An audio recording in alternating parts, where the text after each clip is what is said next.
Hello, Serge here from the backyard driving range. Must have swung it down fast and popped my collar up. Alright, today I want to just talk about observations from the Serge about in golf lessons in golf schools.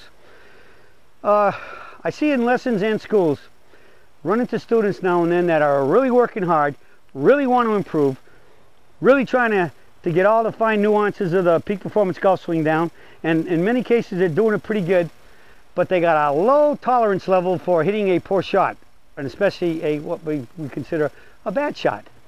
And sometimes I think they're really getting too overcritical on themselves. And anybody that's been to private lessons with me or school knows that if they start really getting to the point of losing their cool, and especially sometimes if I were to be playing with a student, I very politely try to give them some good advice, so we say, about controlling one's temper, and it goes way back, and it's a lesson I learned actually on an audio tape that was created. Well, remember those little tape cassettes? So how far back does that go? And I know it goes back to the 70s because I was listening to them in my tape cassette player in my car when I went to tournaments, and these were tapes that were done by Dr. Bob Rotella, one of the best well-known sports psychologists, golf, and especially specializing in golf, which I'm sure he does other sports, but he's been best known in golf. And he had a bunch of tapes that he did, and he had a 3-tape series.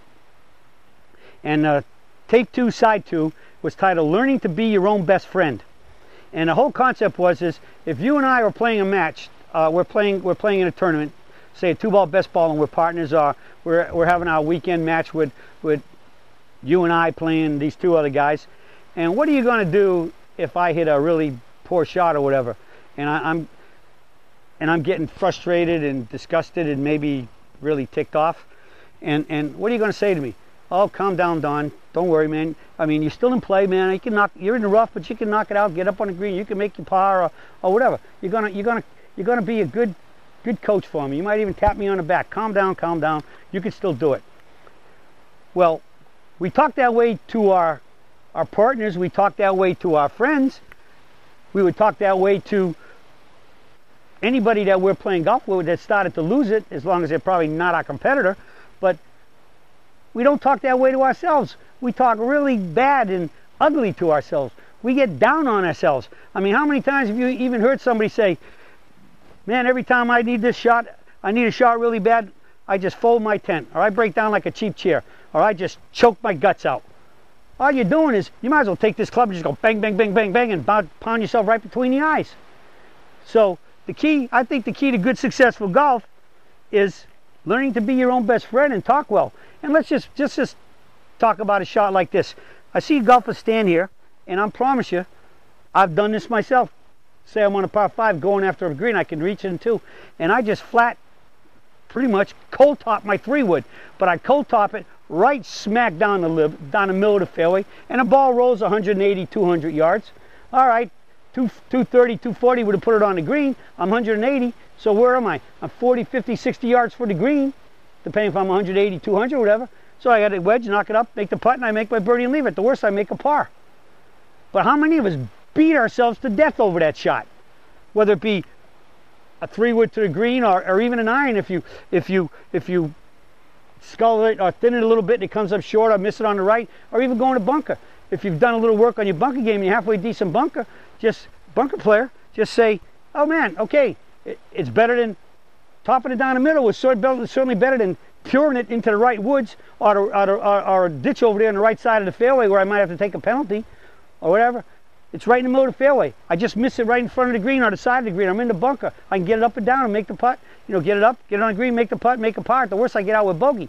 Would have been better again to knock it out of bounds, or in the woods where I got to chip back out and all this other stuff. No, so analyze the shots, and anytime I miss a shot and it's relatively straight, what does that tell me?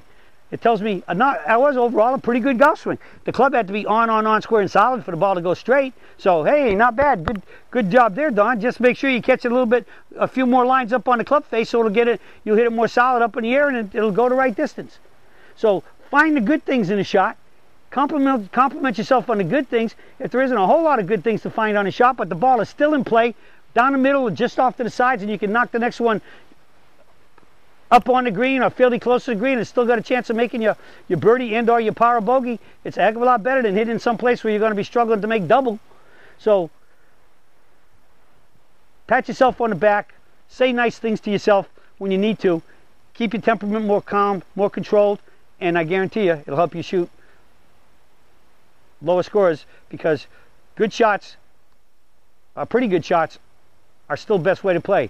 Remember the motto: golf is a game of misses. He who misses best win. So when you hit those good misses, pat yourself on the back, because that's keeping you in the game and helping you, and staying in the game helps you shoot lower scores, and that's what we all want to do. So that's it for the Surge for today, and I'll be speaking with you all again soon.